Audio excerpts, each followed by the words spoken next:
Bienvenue dans Z Research à la découverte des visages de la recherche.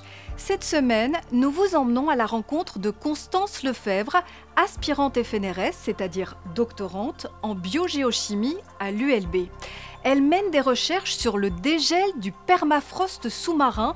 C'est un phénomène lié au réchauffement climatique et elle travaille actuellement dans un institut spécialisé à Potsdam en Allemagne grâce à une bourse de mobilité financée par le fonds Sophie Naboel pour l'éducation et le talent via la Fondation Roi-Baudouin et en partenariat avec le FNRS et le FWO. Elle va pouvoir élaborer des modèles qui serviront peut-être aux experts du monde entier et elle nous ouvre les portes de son quotidien.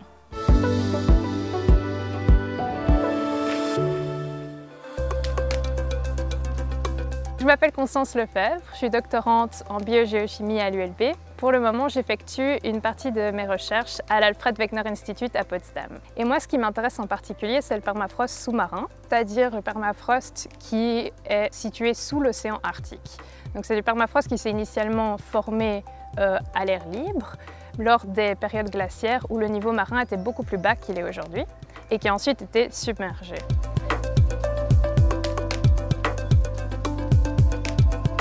Alors le permafrost, c'est du sol qui est gelé pour un minimum de 2 années consécutives.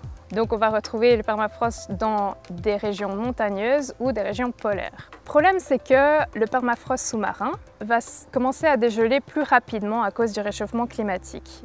Moi, ce que j'essaye de faire spécifiquement, c'est de quantifier les flux de carbone et de nutriments qui sont relâchés dans l'océan Arctique suite à la fonte du permafrost sous-marin sous différents scénarios de réchauffement climatique.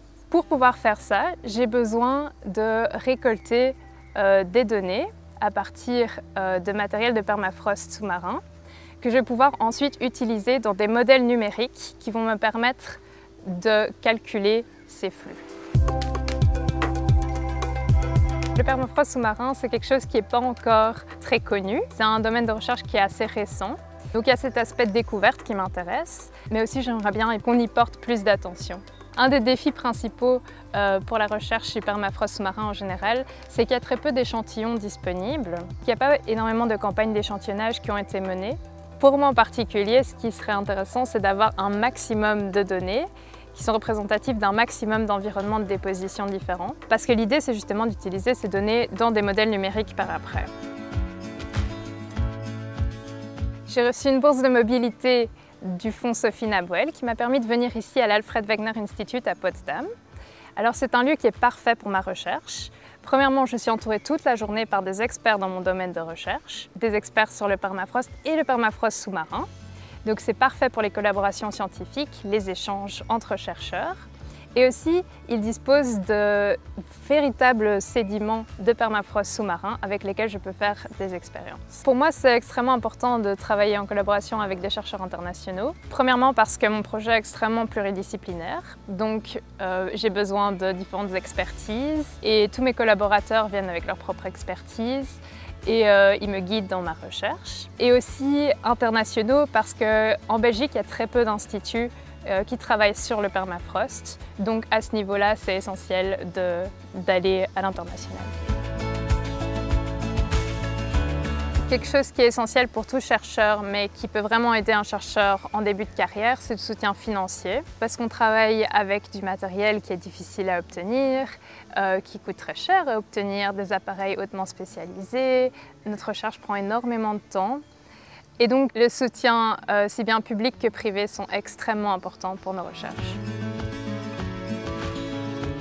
Pour le moment, le dégel du permafrost sous-marin n'est pas encore tenu en compte dans les rapports du GIEC. Et ce que j'aimerais bien, c'est que mes données que je produis ici puissent être tenues en compte par les preneurs de décisions politiques dans la lutte contre le réchauffement climatique. Et j'aimerais bien qu'on apporte plus d'attention au dégel du permafrost sous-marin, mais du permafrost en général aussi, parce que ça va avoir des rétroactions importantes sur le réchauffement climatique.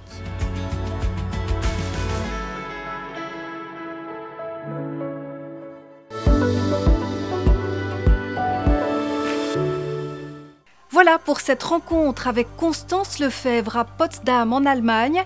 Vous l'aurez compris, la recherche est là pour engranger de nouvelles connaissances afin notamment de préserver notre environnement et la qualité de vie des générations futures. Mais pour cela, elle a besoin de notre soutien à toutes et tous. Merci de nous avoir suivis.